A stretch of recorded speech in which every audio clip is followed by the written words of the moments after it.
Картоптың емдік қасиетін білесіз бе? Оның құрамындағы ақуызда адам ағзасына пайдалы амин қышқылдарының барлық түрі кездеседі. 300 грамм қайнатылған картопта бір тәулікке жетерлік көмірсулар бар. Сонымен қатар 100 грамм жаңа піскен жас картоптың бойында 20 миллиграмм С дәрумені болады екен. Осындай бағалы қасиеттерге бай картоп түрлі дертке де дауа болады. Бұл көкөністің адамға азық, ағзасына ем боларлық пайдалы тұстары жетерлік. Картоп ең көп қолданысқа ие әрі өте дәмді көкөністердің бірі. Ол С, H, ПП және В тобындағы дәрумендер мен калий, кальций, магний, мыс, мырыш, марганец, темір, хлор, йод, фтор және фосфор элементтеріне бай. Оның құрамындағы ақуызда адам ағзасына пайдалы амин қышқылдарының барлық түрі кездеседі. 300 грамм қайнатылған картопта бір тәулікке жетерлік көмірсулар бар. Сонымен қатар 100 грамм жаңа піскен жас картоптың бойында 20 миллиграмм С дәрумені болады екен. Осындай бағалы қасиеттерге бай картоп түрлі дертке де дауа болады. Атап айтқанда, аяқ пен қол ісінген жағдайда картоптың қабығын аршып, үккіштен өткізесіз. Үгілген картопты ісінген жерге жағып, 15-20 минут жата тұрыңыз. Сыртын түкті сүлгімен жақсылап орауды ұмытпаңыз. Егер гипертония болса, қабығымен қосып пісірілген картоп жесеңіз керемет ем болады. Остеохондроз дертінде картоптан дайындалған компресс ауырсынуды басады. Ол үшін үккіштен өткен шикі картопты ауырған жерге таңып 1 сағат ұстайсыз. Асқазан қыжылында, жүрек айнығанда, бас ауырғанда балғын картоп шырынын ішіңіз. Күніне 3 рет таңертең аш қарынға, түсте астан жарты сағат бұрын, кешке ұйқыдан 1 сағат бұрын ішеді. 2 апталық емнен соң 6 күн демаласыз. Ал қайнаған картопты тіпті асқазан жарасымен ауырған кезде де жеуге болады. Сондай-ақ картоп крахмалы холестерин мөлшерін азайтып, калийдің көмегімен ағзадағы артық суларды сыртқа шығаратында қасиетке ие. Сондықтан да жүрегі мен бүйрегі ауыратын жандар тамақтану рационына картопты кіргізіп қоюы керек.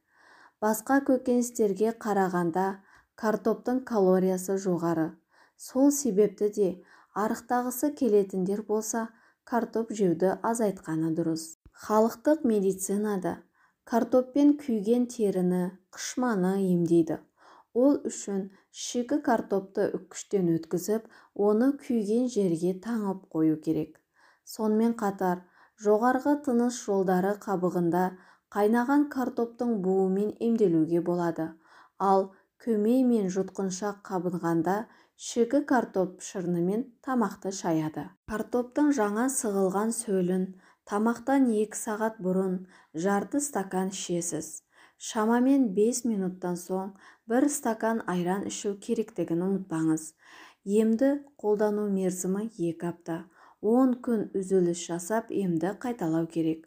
Осындай тәсілмен емді 3-4 курс қайталаған дұрыс. Бұл ұйқы безі ауруына ем болады. Ал егерде сіздің қан қысымыңыз жоғары болса, қайнап піскен картопты көбірек жеңіз. Ал ағзадағы шлактардан арылу үшін шикі картоп шырынын сәбіз бен балдыркөк шырынын қосып ішу керек. Остеохондроз кезінде ауруды басу үшін шикі картопты үккіштен өткізіп, балмен қосып компресс жасасаңыз, өзіңізді жеңіл сезінесіз. Мұндай компрессті ауырған жерге 1 сағат қоя аласыз. Ал енді сіздерге картоп жайында осындай бір қызық ақпарат ұсынғым келеді. Картоптың қырқұлақ ауруын емдеуде алғашқы тиімді ем болғанын бірі білсе, бірі біле бермейді.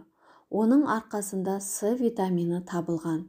Ал 1845-1846 жылдары Англия мен солтүстік Европада егістік алқаптарында картоп шықпай қалып, халық қырыққұлақ ауруынан қырыла бастады.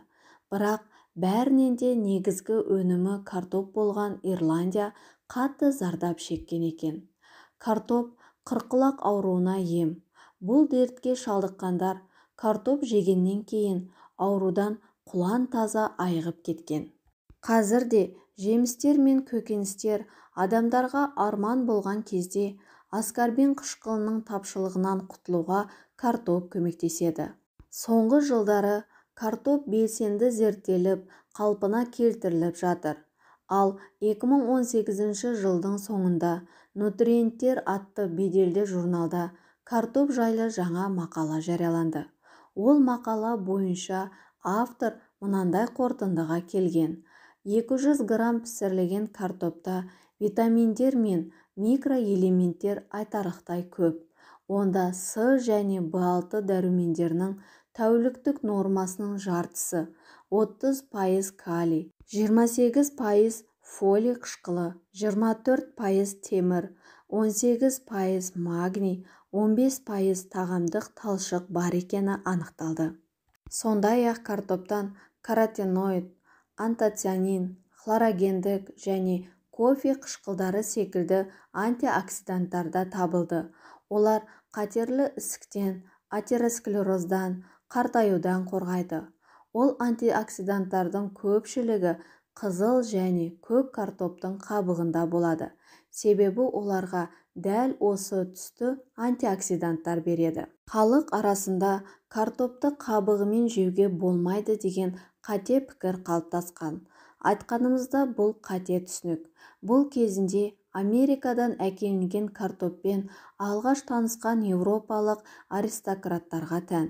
Олар картоп түйнектері лас жерде өседі деп, оны жеуден бас тартқан. Бірақ соның кесірінен қырыққұлақ ауруына шалдығып қырылған. Шындығында картопты қабығымен дайындаса, оның пайдасы әлде қайда көп болады. Тек картоптың түйнегін щеткамен ысқылап, жақсылап жуу керек. Кез келген нәрсенің зиянды тұстары да болады. Сол сияқты пайдалығы мол картоптың зиянды тұстарында айта кетейін. Мәселен, жасыл картоп адам өміріне өте қауіпті. Байқасаңыз, оны суға пісіріп жегенде, арасында тамаққа қосылып кеткен жерде жасыл жері ашты болып келеді. Осындай жасыл түсті дақтары бар картоптың бойында улы зат соланин көп болады. Егер де адам соланины көп картопты артық жеп қойған болса, онда оның терісінің түсі өзгеріп, артынан өкінішті жағдайлар орын алуы ғажап емес. Сондықтан да мамандар картоптың жасыл дақтарын кесіп алып тастау керек деп кеңес береді.